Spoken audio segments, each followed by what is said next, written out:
Hello everyone, welcome to the story of Wishmaster, part 4. This time I'm going to get straight into the story. Josh is dead and the Djinn has escaped from the gemstone. Meanwhile, Alex has started her journey back to the university. She's fearing the worst.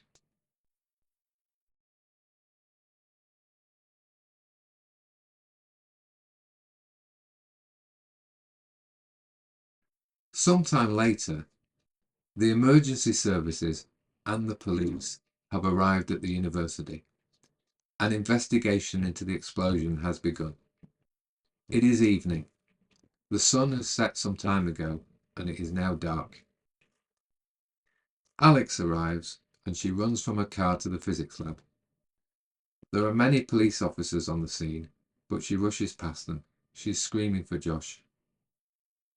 This draws the attention of Detective Nathanson. He is the officer in charge. Alex is hysterical. She thinks Josh is dead, but she needs to know for sure. And she now sees that she was right and that Josh is dead. Detective Nathanson calms her down and he introduces himself. He asks for her name and she replies, Alex Amberson. He asks her if she knew Josh and she tells him that he was her best friend. Detective Nathanson replies compassionately by saying, I'm sorry. Look, do you want to have a seat? But Alex just wants to know what happened. So far, though, all Detective Nathanson knows is that it looks like an accident. Maybe it was an equipment malfunction. He then asks her if she knows what Josh was working on. With tears in her eyes, she replies that he was analysing a gemstone, an opal, and it was for me. A few blocks away, a homeless man asks a young lady if she can help out an old altar boy by giving him some change, or $1 if that's all she can spare. She just says sorry and she walks straight past him, going into a pharmacy instead. Rather than follow her in, the homeless man presses his face against the window and he puts his hands on the glass.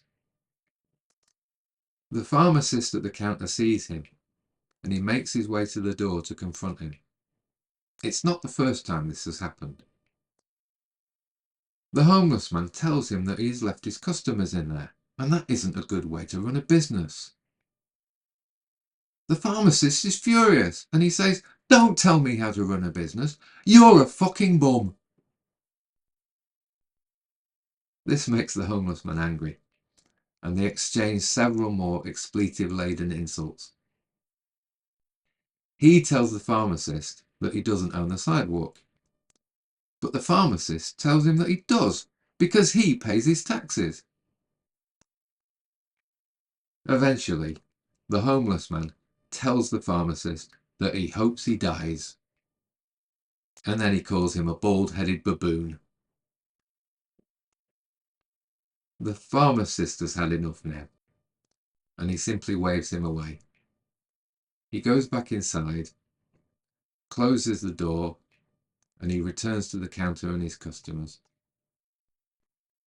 As the homeless man walks away, he continues cursing loudly about the incident. It's really bothered him, and he's still cursing as he passes the street corner. Around the corner, we see what looks like an area where homeless people gather. Sitting against the wall is what appears to be a man wearing a very dark hooded coat. The homeless man is a little bit startled. He wasn't expecting anyone to be there. It's quite dark, and the hood of the coat makes it impossible to see the stranger's face from the side. So the homeless man asks him, "Who is that?" And the strange man replies, "A friend, perhaps." The stranger continues the conversation by asking him if he really meant the curses that he hurls so freely. The homeless man says, "Damn right I did." What would you do to have them come true? The stranger asks. So the homeless man tells him that a cigarette and a handshake is about all he's got. The djinn calmly tells him, well, not quite. You have a soul. That I'd trade for a shower and a jug of Jack. The djinn takes this as an invitation, and he asks him, what would you have happen? He tells the djinn that the pharmacist should only get cancer. Only get cancer and die. And of course, the djinn replies, as you wish. Back at the pharmacy, the pharmacist is serving a customer. He's about to hand the customer a large glass bottle of medicine. But all of a sudden, he seems to lose his train of thought, and he begins shaking slightly. A few seconds later, he squeezes the bottle so hard that it shatters. As it breaks, Alex receives a vision of the pharmacist collapsing and dying. This makes her hysterical again, and she freaks out. Detective Nathanson is unable to calm her down this time, and when he asks her if she is okay, she just replies, I don't know. She moves to leave, and he instructs his officers to let her go. It's obvious that she's in a great deal of distress. Meanwhile, back at the pharmacy, the pharmacist is now on the floor and he's writhing in pain. The skin on his face has many patches of blood on it, and there's white fluid coming out of his mouth. There's also a horrible yellow fluid running out of his ears, and some of that is coming out of his skin too. On the back of his hands, strange bubbles form, as if somehow there were bubbles of air underneath it. It's a very disturbing scene. He continues writhing for a few seconds as the customers look on, and then, after a few more seconds, everything is quiet. Outside, on the other side of the pharmacy window, the homeless man has also seen what's happened. He's shocked and distraught, and he throws his half-smoked cigarette to the floor. There's much more light outside the pharmacy, and when he looks up, he can see the face of the djinn much more clearly. The djinn asks him, was it worth it? As a result of the horror he now sees, and because he knows what he's done, the homeless man turns around and he runs away as fast as he can. The djinn bends down and he picks up the still smouldering cigarette, and he takes a puff of it. He then speaks his thoughts aloud, telling us, run, insect, run, and tell those you will what you will. Tell them there is something loose in their city, something which feeds on wishes.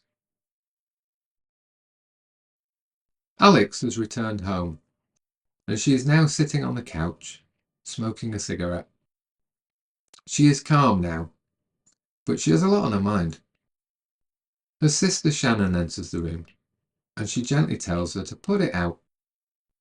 You're not enjoying it, she insists. But Alex's thoughts weigh heavily on her mind.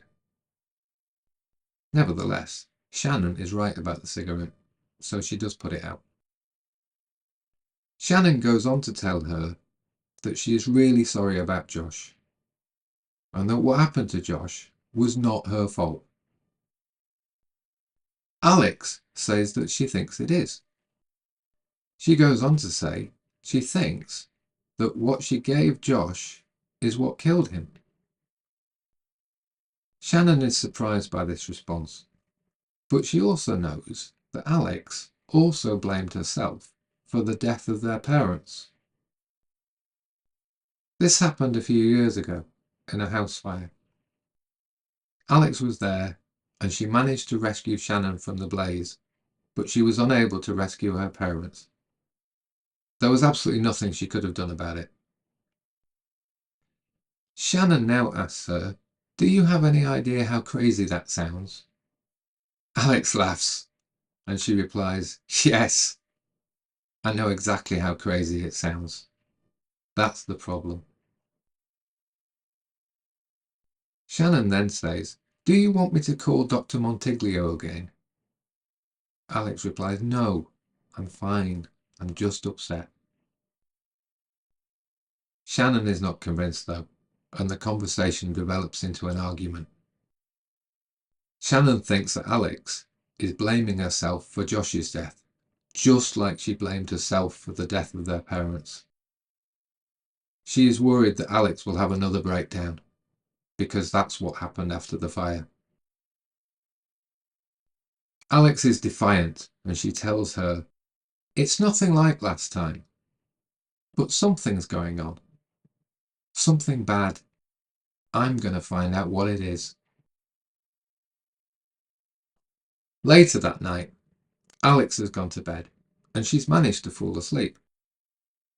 She dreams about what happened in the fire, but suddenly her thoughts change and she finds herself back at the tennis court. She is sitting on a bench at the side of the court. No one else is there. A tennis ball gently bounces and it rolls towards her. It hits her foot and it comes to a stop. So Alex looks down at the ball and she bends down to pick it up.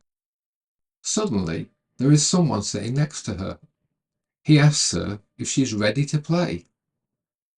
She looks up, sees his face, and she screams. It's Josh. But Josh is now an animated corpse, a hideous zombie. She wakes up from the nightmare and she hears the voice of the djinn tell her that he can smell her fear. Next morning, Alex goes to the docks. She had previously been to the pawn shop and the owner had given her the name of the dock worker that had sold him the gemstone. When she arrives, she tells someone that she's looking for a dock worker called Etchinson. He tells her that he's over there and he points her in the right direction. So she goes over and she asks the man if he is Mr. Etchinson. He replies confidently and suggestively by saying, "Sweetheart, you can call me anything you like." Alex speaks formally and she tells him she doesn't have time for his games. She wants to know about the opal. He denies any knowledge at first, but she tells him that the owner of the pawn shop ratted him out at the very first sniff of a lawsuit. Mr. Etchinson now realizes that he might be in trouble, so he asks her if she's a cop. She tells him that she isn't, and she won't have to inform the authorities if he tells her where he got the gemstone.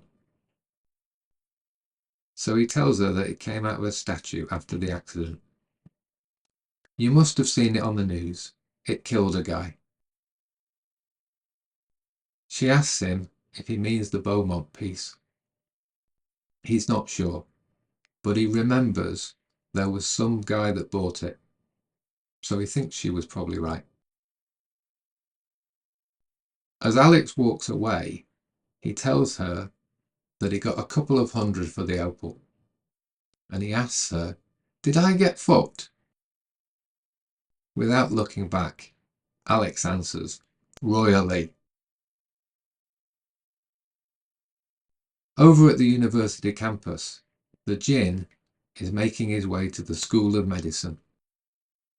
He is still wearing the dark hooded coat to conceal his appearance. The area is not very busy, but there are a few students around.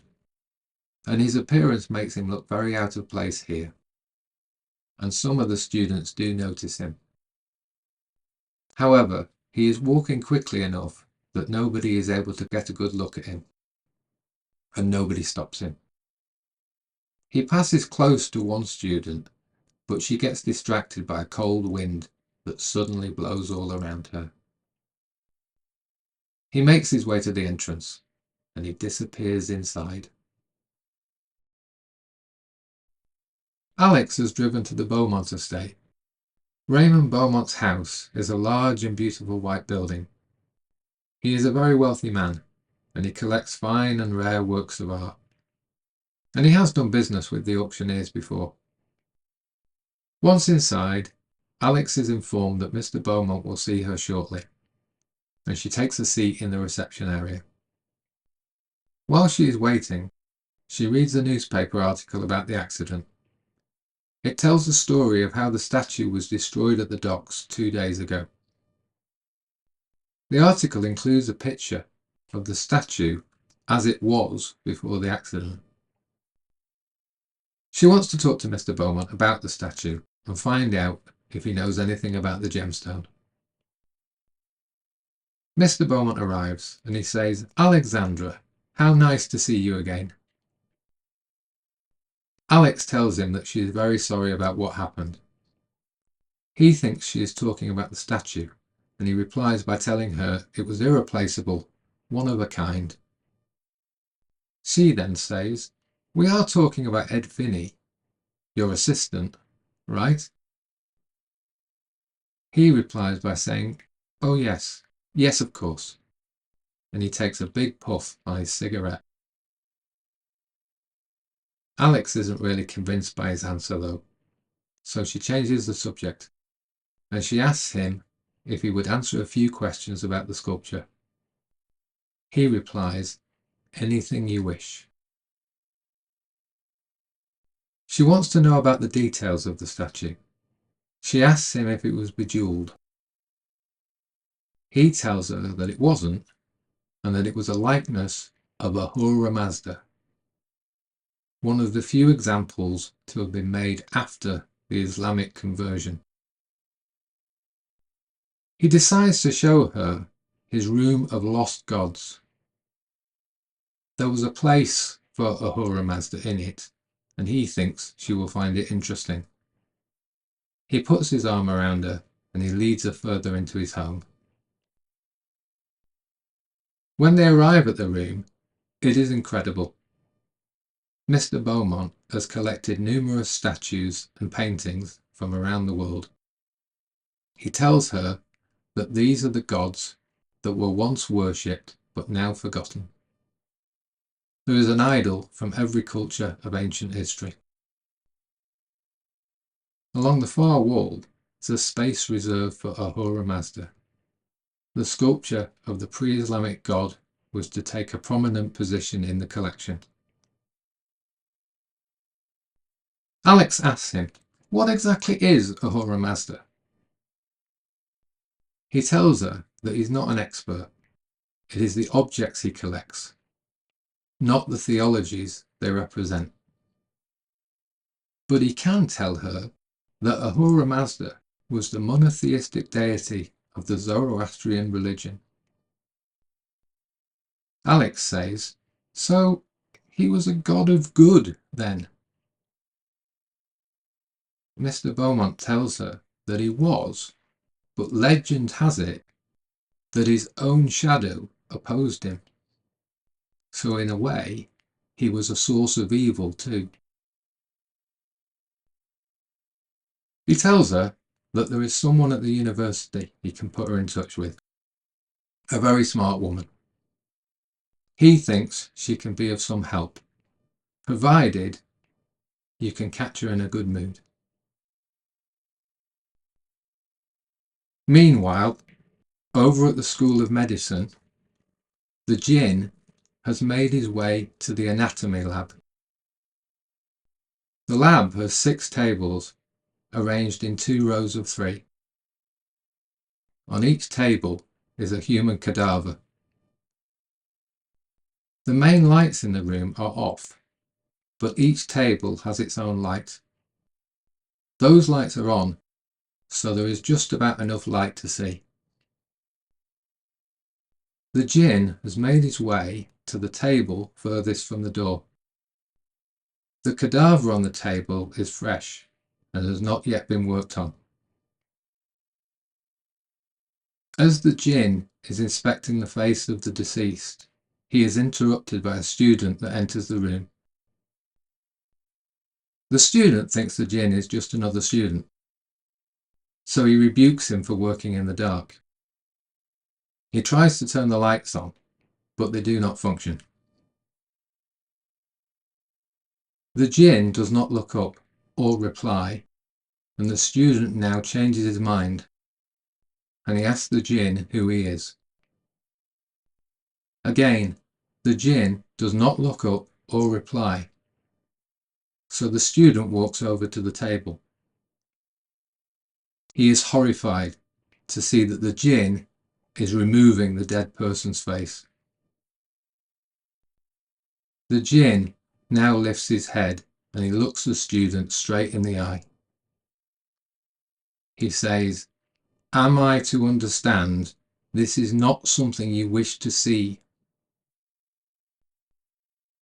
The student, understandably, is now even more horrified and he is lost for words.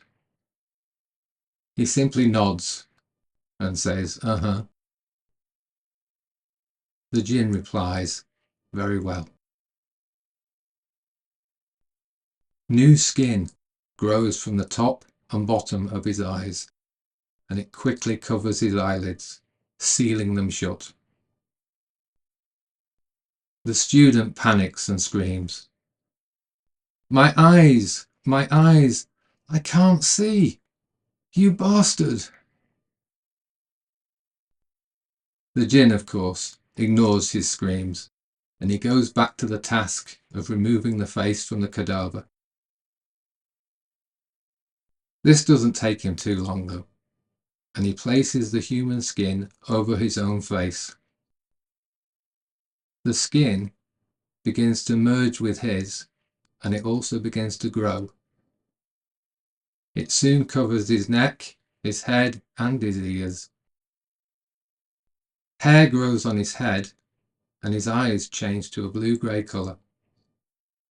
His lips, his teeth, and his tongue have changed to match everything else too. He looks perfectly human, except, perhaps, for the evil glint in his eye and the evil smile that he is now wearing. I've watched Wishmaster many times before, but I've learned a little bit more about it by making this video. For example, when Alex is dreaming, I always thought that it was a jinn that was asking her if she's ready to play. But now, I think I got that wrong. I think it's her subconscious that is asking her if she really meant what she said earlier. Is she actually ready to go up against this monster that has killed Josh and the pharmacist? It's only when she wakes up that the jinn actually speaks to her again. Alright. In the next chapter, Alex begins to learn more about the nature of the jinn. And the jinn is going to begin a search to track down Alex. His telepathic connection with her doesn't let him know where she is, and he needs to find her so that she can make her 3 wishes.